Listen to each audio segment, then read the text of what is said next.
감사합니다. 우리 이 시간에 함께 은혜 나누실 하나님의 말씀, 구약성경 역대상 13장 13절에서 14절까지 말씀입니다.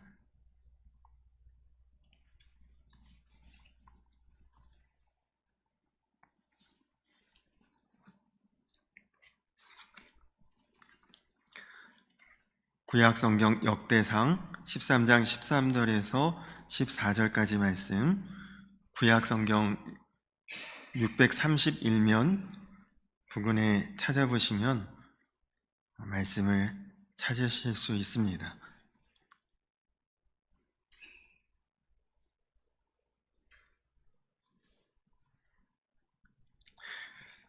우리 역대상 13장 13절 14절 2절 말씀인데 우리 다 같이 한 목소리로 우리 말씀을 합독을 하도록 하겠습니다. 시작.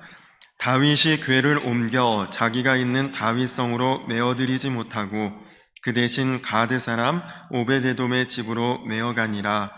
하나님의 궤가 오베데돔의 집에서 그의 가족과 함께 석 달을 있으니라.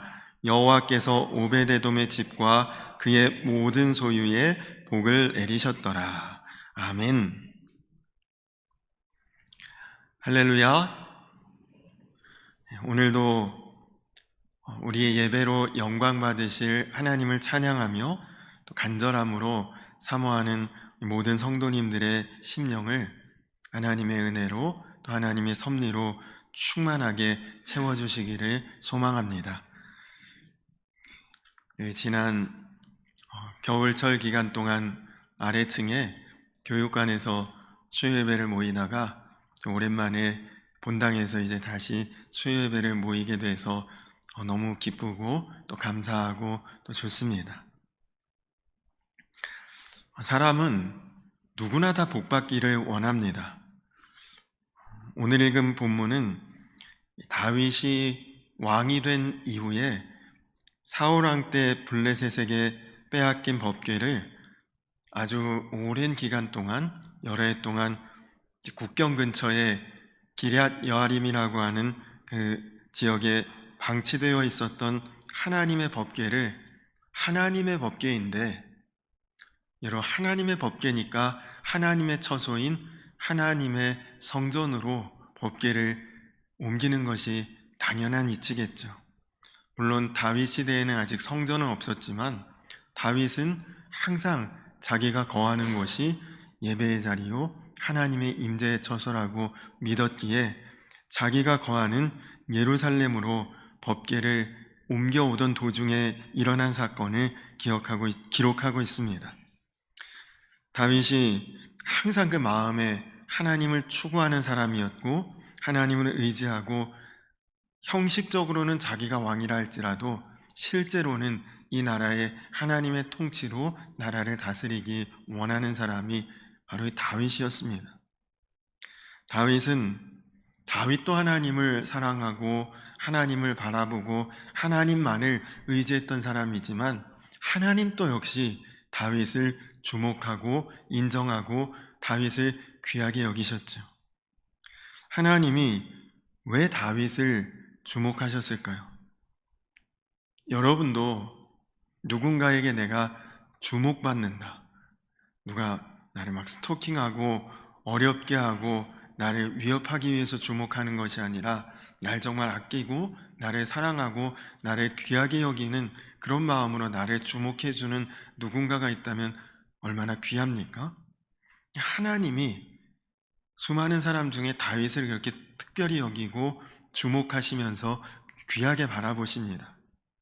이유는 다윗이 정말 그가 맡겨진 일을 행할 때에 누가 보든지 보지 않든지 그의 마음이 한결같았다는 것이 그것이 하나님께서 다윗을 특별하게 여기신 이유입니다.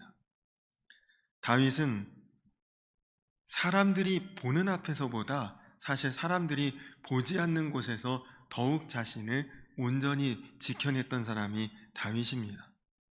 사람들이 아무도 안 보는 시간에 혼자 있는 그때에도 그는 하나님을 찬양하고 그리고 자기가 맡은 일에 대해서 집중하고 열심을 다했던 것이죠. 그러니까 여러분, 우리가 사람들 볼 때는 얼마나 잘 의식을 합니까? 여러분, 오늘 교회 나오실 때 아니면 뭐 외출하실 때 거울 한번 안 보고 대충 하고 나가신 분은 없죠. 다 그래도 조금 가꾸고 꾸미고 정리하고 그리고 사람들 만나고 또 외출하고 하지 않습니까? 왜 그렇습니까? 남에게 보여지니까요. 여러분, 혼자 집에 계실 때는 어떠세요? 혼자 집에 계실 때도 흐트러짐 없이 잘 정돈돼 있고 그리고 잘 꾸미고 가꾸고 단정하게 계십니까? 사실 그런 분들도 물론 계실 수 있지만 그러기가 쉽지 않죠. 근데 다윗은 사람들이 보는 자리에서보다 보지 않을 때 오히려 더 흐트러짐이 없었다는 것이죠. 그래서 하나님이 이스라엘 백성들을 다 이렇게 꼼꼼히 보시면서 사울은 이미 하나님 앞에서 인정받지 못하고 불순종했으니까 사울 대신 이스라엘의 왕을 세울 사람을 꼼꼼히 찾으시다가 하나님의 눈에 너무나 분명하게 두드러진 사람이 다윗입니다.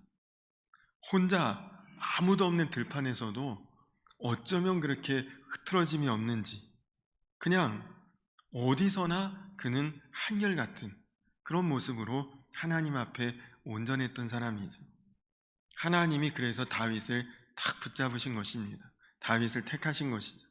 하나님 마음에 너무너무 다윗이 마음에 드는 거예요. 다윗 역시도 왕이 되기 전부터 그 마음의 중심을 하나님께 드렸고 하나님을 모시고 있었던 사람이기에 이제 왕이 되고 나니 하나님 임재의 상징인 법궤를 찾아보았고 이 법궤가 기럇 여아림에 20여 년 방치되어 있다라는 소식을 듣고 이제 그 법궤를 자기 곁으로 예루살렘으로 옮겨오려고 했던 것이죠. 여러분, 법궤는 하나님의 임재의 상징입니다. 혹시 뭐 법궤라는 것을 모르시는 분은 거의 없으시겠지만 법궤가 뭔지 좀 생소하신 분이 계실까봐 한번 이미지를 보여드릴게요. 저렇게 생긴 것이 법궤입니다. 저기 뭐 날개같이 생긴 것이 천사의 날개이고 그리고 저 이제 상자, 저 박스가 법궤라고 하는 이제 그 궤인데 그 법궤에는 하나님의 거룩한 말씀인 십계명, 하나님의 거룩한 양식인 만나, 또 하나님의 거룩한 생명을 상징하는 아론의 싹이 난 지팡이, 이 세 가지 거룩한 물건들이 이 법궤 안에 담겨져서 보관되어 있습니다. 여러분, 국가든 가정이든 개인이든 하나님을 의지할 때 우리가 놀라운 복을 누릴 수가 있습니다. 법궤는 이스라엘 민족에게 있어서 없어서는 안 될 너무나 놀랍고 귀한 성물이죠. 법궤는 하나님과 이스라엘이 언약을 맺었다고 하는 상징적인 물건입니다. 법궤는 광야에서 이스라엘 민족을 앞장서서 인도했던 것이 법궤였고 또 이스라엘이 가나안 땅에 들어갈 때 승리를 구하는 승리의 상징이 되었고 또 이스라엘은 법궤를 통해 하나님의 임재, 하나님의 계시를 그들이 받을 수 있고 누릴 수 있었던 것입니다. 여호수아가 가나안 땅 처음 들어갈 때 법궤를 앞세우고 들어가자 요단강이 갈라졌죠. 여호수아가 난공불락의 도성인 여리고성을 함락시킬 때 법궤를 앞세워서 여리고성을 돌다가 여리고성을 무너뜨리지 않습니까? 법궤는 하나님이 우리 편이시다, 하나님이 우리와 함께 하신 날을 상징하는 그런 물건입니다. 그래서 사울도 블레셋하고 전쟁하는 전쟁터에 법궤를 들고 나갑니다. 근데 믿음도 없고 또 마음도 없고 하나님을 이미 떠난 사람인 사울이 법궤만 들고 간다고 해서 법궤에 무슨 효력이 있겠습니까? 법궤를 들고 나갔어도 하나님이 떠난 자인 사울은 전쟁에서 패하고 법궤까지 빼앗기고, 그리고 법궤를 빼앗겼다는 소식을 듣고 당시의 제사장이었던 엘리는 그 자리에서 고꾸라져 죽고 맙니다. 자, 이렇게 법궤를 빼앗아 갔던 블레셋이 법궤를 자기들이 믿는 자기 신전인 바알 신전에 법궤를 보관하는데, 법궤가 있는 곳에서는 신전이 무너지고 신상이 쓰러지고 자꾸 불미스러운 일들이 일어납니다. 그러니까 법궤를 어디 블레셋 땅에서는 둘 데가 없는 것. 법궤가 왔다 하면 그곳은 저주받고, 그리고 불상사가 계속 일어나니 서로 법궤를 가져가라고 미루고, 그리고 보관하기 어렵다고 서로 그렇게 밀어내다가, 야, 이거 뺏기는 뺏었는데 오히려 관리하기가 너무 어려우니까 그러면 진짜 하나님이 있는지 없는지 시험해보자. 그래서 그 법궤를 소 2마리가 끄는 수레에 실어서 이놈들이 어디로 가냐? 그냥 이스라엘과 전혀 상관없는 다른 지역으로 가면 하나님은 없는 것이고, 정말 이스라엘 땅으로 이 소들이 법궤를 메고 간다면 하나님은 실제하시는 분이다. 그렇게 이제 인정하고 소 2마리가 끄는 수레에 법궤를 실어 보냅니다. 근데 놀랍게도 그 소들이 아주 정확하게 이스라엘 땅을 향해 법궤를 끌고 가버린 거죠. 근데 그렇게 하나님의 법궤가 다시 이스라엘로 돌아왔는데, 사울은 처음부터 별로 법궤에 관심이 없었고 하나님을 의지하지 않는 자였기에 법궤가 돌아왔으나 전혀 법궤에 대한 관심도 없었고 관리도 하지 않고 그냥 아미나답이라고 하는 사람의 집에 법궤를 방치시켜 버립니다. 오늘 우리가 이 역대상의 내용에는 그 내용이 나와 있지 않지만 동일한 내용을 전하고 있는 사무엘하 6장에 보면 아미나답의 집에 법궤가 20년 동안 방치되어 있다는 내용이 거기 나오죠. 그랬던 것을 하나님의 사람인 다윗이 이제 그 법궤가 자기가 머물고 있는 예루살렘 성으로 옮겨오는 것이 좋겠다. 그래서 법궤를 옮겨오도록 지시를 합니다. 법궤는 예수님이 오시기 전까지 유대교 신앙의 가장 핵심적인 물건이 법궤입니다.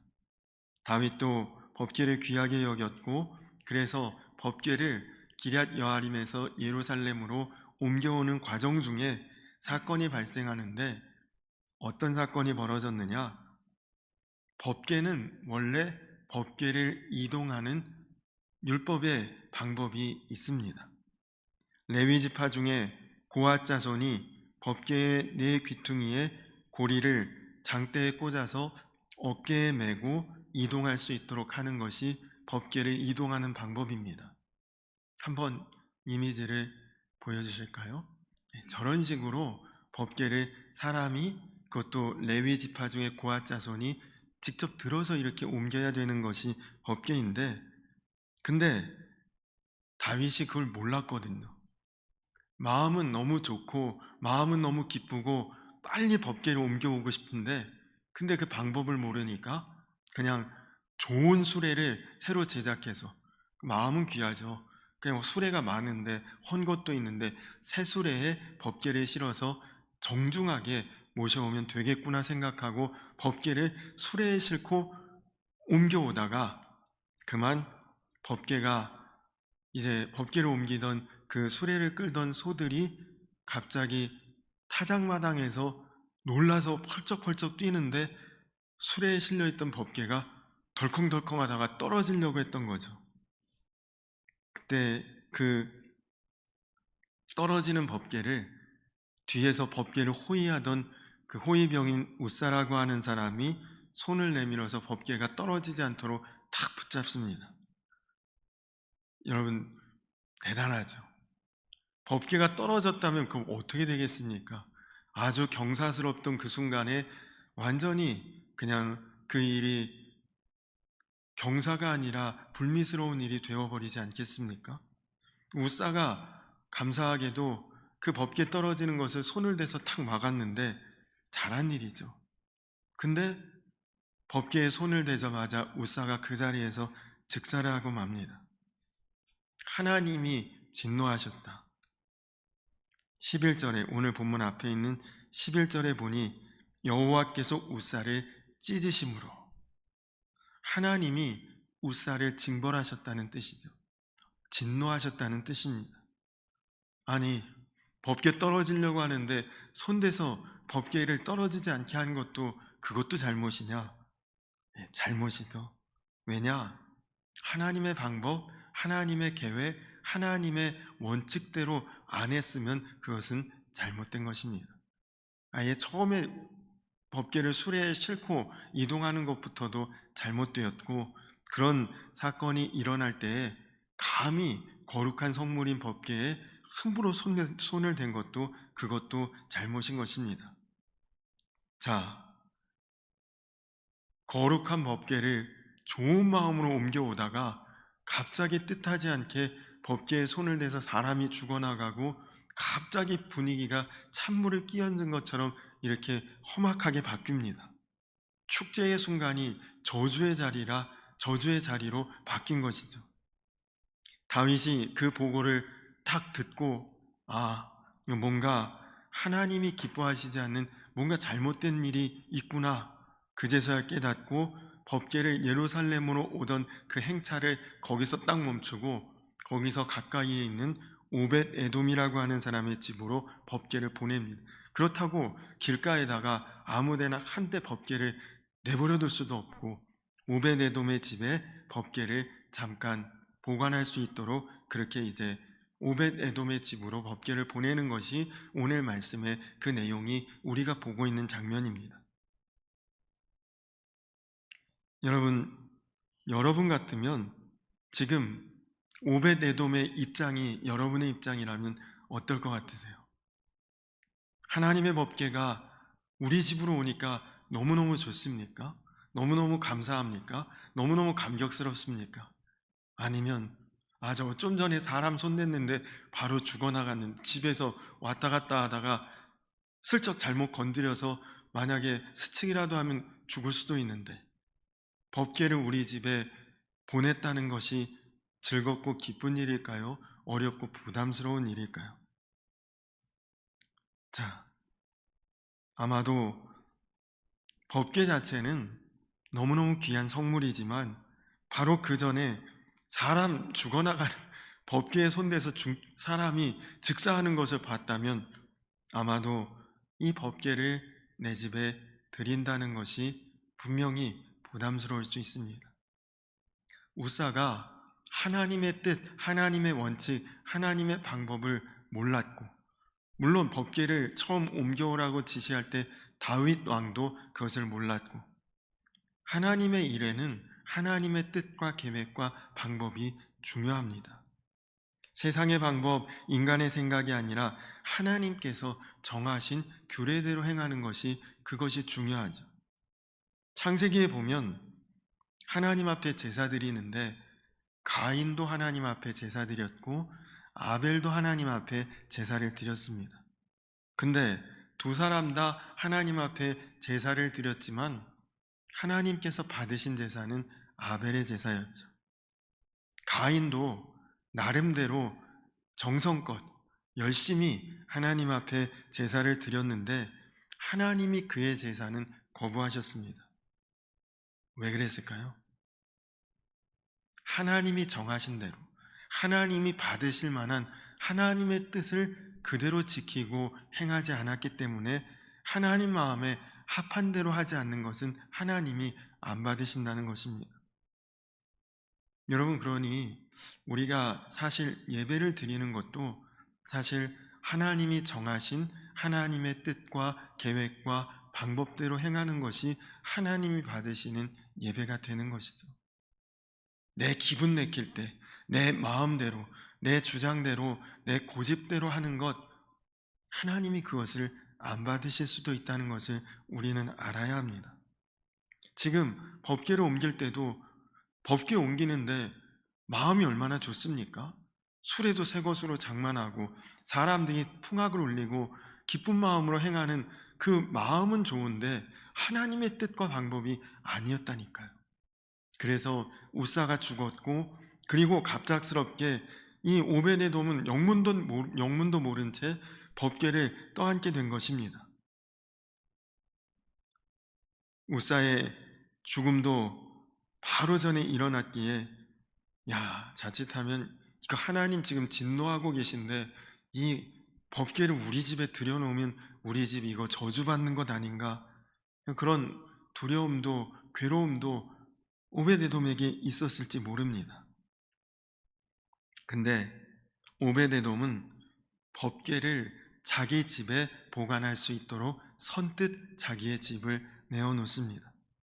법궤를 집안에 드리는 것에 거부하지 않고 순종합니다. 오벳에돔도 레위 자손, 레위 지파의 아삽의 자손이었거든요. 조상 대대로 그도 하나님의 일을 하며 하나님의 봉사를 하며 살았던 그런 사람입니다.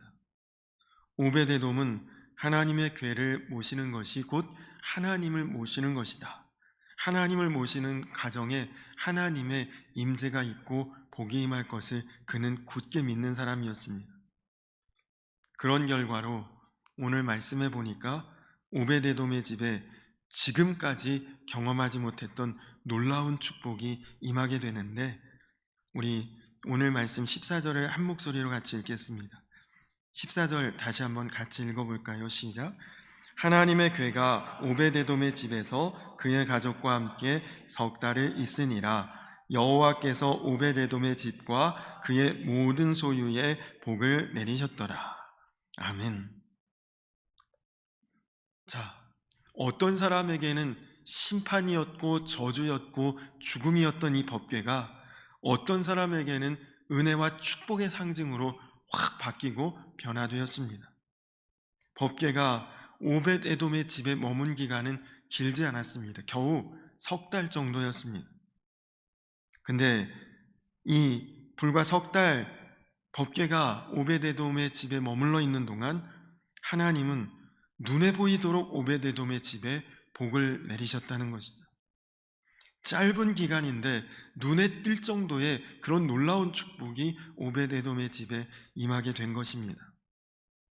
여러분, 그 동네에 사람 많았고 또 여러 집들도 많이 있었는데 오직 탁 찍어서 오벳에돔의 집에만 축복이 지금 놀라웠게 임하고 있습니다. 놀라운 사실은 오벳에돔만 복을 받은 게 아니에요. 오벳에돔과 그의 자손들 62명이 하나님 앞에 복을 받게 됩니다. 역대상 26장 4절로 8절에 보면 그 말씀의 증거가 나오거든요. 오벳에돔이 여호와의 법궤를 그의 가정에 모시면서 하나님 앞에 마음을 드리자 하나님께서는 오벳에돔과 그의 가정, 그의 가문, 그의 후대까지 하나님의 복을 내리신 것이죠. 간절히 바라기는 사랑하는 우리 성도님들 가정이 오벳에돔의 집처럼 자녀들도 믿음 안에서 온전케 되고, 지금 내 눈에 안 보여도 그 자녀의 자녀들까지, 그 후대까지 하나님의 복이 임하는 놀라운 복된 가문으로 세워지시기를 주님의 이름으로 축원합니다. 우리 성도님들 혹시 가정예배 댁에서 드리시나요? 예전에는 속회도 가정별로 이렇게 돌아가면서 속회 예배를 드렸으니 우리 집에서 속회 모인다 그러면 우리 집 가정예배 드리는 거죠. 신방을 한다 그러면 가정에서 또 목회자와 함께 예배를 드리며 가정예배를 드리기도 했습니다. 근데 요즘에는 속회도 가정에서 드리는 경우가 흔치 않습니다. 신방도 교회에서 드리거나 아니면 그냥 딱히 가정에서 이렇게 신방 예배를 받기도 사실은 드문 경우죠. 새로 교회에 등록을 하고 새 가족이 신방을 받아도 집을 오픈해 주시는 경우는 흔치 않습니다. 근데 여러분, 가정 예배는 여러분 가정에 법궤를 모시는 것과 같은 것입니다. 예배란 반드시 예배를 받으시는 분이 계셔야 되는데 예수님께서 그 예배를 받으시기 위해 예배가 드려지는 곳에 임재하신다는 것이죠. 그래서 가정 예배를 드리면 바로 그곳에 예수님을 모시는 그런 행위가 되는 것입니다. 그래서 가정 예배가 중요하고 여러분 가정에 꼭 목회자가 방문하지 않더라도 가정 제사장인 아버지, 꼭 아버지가 안 계시면 어머니 중심으로 자녀들과 예배를 드리셔요. 그렇게 가정 예배를 드릴 때 하나님의 임재가 있고 그것이 복된 자리가 되는 것입니다. 여러분 욥이 왜 축복을 받았습니까? 욥기 맨 앞장에 보시면 욥이 자기 가족 숫자대로 하나님 앞에 예배드렸다. 그렇게 기록이 나와 있습니다. 욥이 그 가정 예배를 드리면서 가족의 숫자대로 예배를 드렸는데 여러분 욥이 어떤 사람이었습니까? 동방에서 제일 큰 부자라고 소개하고 있지 않습니까? 꼭 물질의 풍성함과 축복이 아닐지라도 하나님 앞에 예배하는 것이 결국 하나님의 복이 임하는 것입니다. 오늘 오베데돔이 여호와의 궤를 그의 집에 맞아들여서 놀라운 복을 받았는데 불과 석 달 동안에 그런 복을 받습니다. 제가 앞에서 말씀드렸던 것처럼 아미나답이라고 하는 사람은 20년 동안 법궤를 모셨는데 그가 복을 받았다는 기록은 단 한 줄도 성경에 나오지 않습니다. 여러분 20년 동안 법궤를 모시고 있는데도 하나님의 복이 임하지 못한 사람, 석 달 동안 법궤를 모시고 있었는데 놀라운 하나님의 복이 임한 이 차이가 무엇일까요?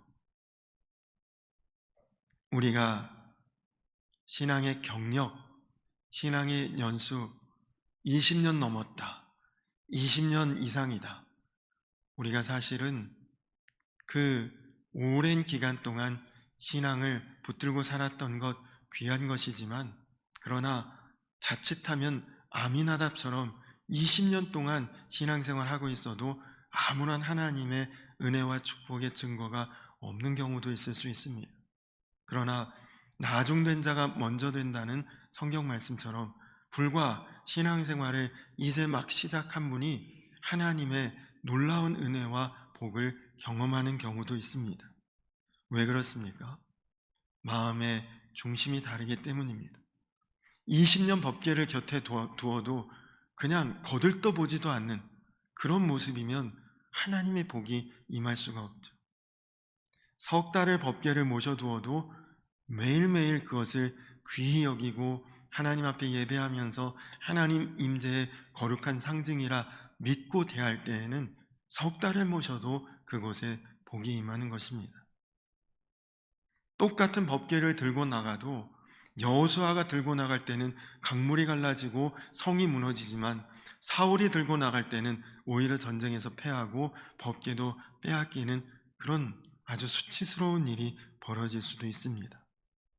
그래서 여러분 우리가 중요한 것은 우리의 마음이 우리의 중심이 하나님 앞에 온전한가 하는 것입니다. 여러분은 하나님 앞에 오벳에돔이십니까? 아미나답이십니까? 여호수아이십니까? 사울이십니까? 간절히 바라기는 오늘 말씀에 정말 여호와께서 오벳에돔과 그의 모든 소유와 온 집에 복을 내리셨다는 이 말씀처럼 이제 저와 우리 성도님들 모두가 정말 하나님 보실 때 처음에 제가 말씀드렸던 것처럼 하나님은 혼자 있을 때도 한결같고 그리고 온전한 다윗의 모습을 귀히 여기셨다고 하셨는데 여러분 아무도 모르고 아무도 보지 않지만 여러분 마음, 여러분의 그 중심 하나님은 다 보십니다. 하나님은 다 알고 계시죠. 간절히 바라기는 여러분의 마음과 그 중심이 오베데돔처럼 하나님 앞에 온전히 서게 되시기를.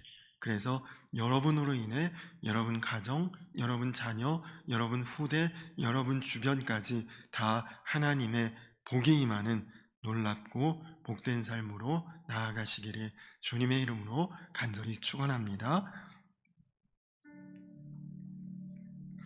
우리 이 시간 다 같이 찬양 같이 하시고, 그리고 오늘 말씀을 기억하고 기도하겠습니다. 이 주님 말씀하시면 우리 찬양 같이 찬양 부르고 기도하겠습니다.